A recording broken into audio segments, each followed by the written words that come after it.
Pupunuin natin yung tubig ni R. White kasi binawasan ito ni Papa Val.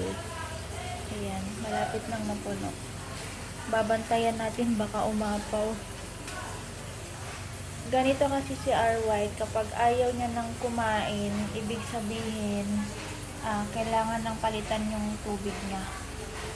Ayan, binigyan natin siya ng isang pagkain lang pero hindi niya kinain ito. Ayan.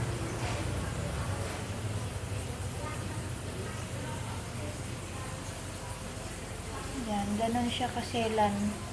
Maselan ito sa pagkain.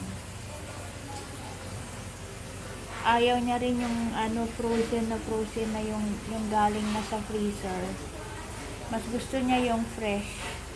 Or di kaya yung mga buhay. Yung buhay na isdang maliliit, yun ang gusto niyang kainin.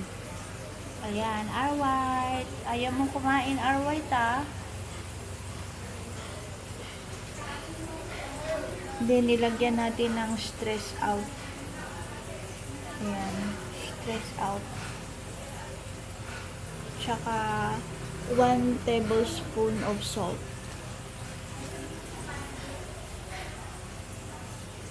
R. White, alam ko gutom ka na.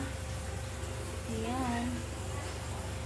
Bibili na lang si Papa Val ng pagkain niya.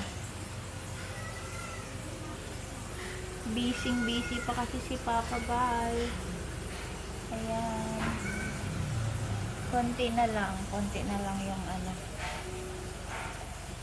siguro hanggang dito lang.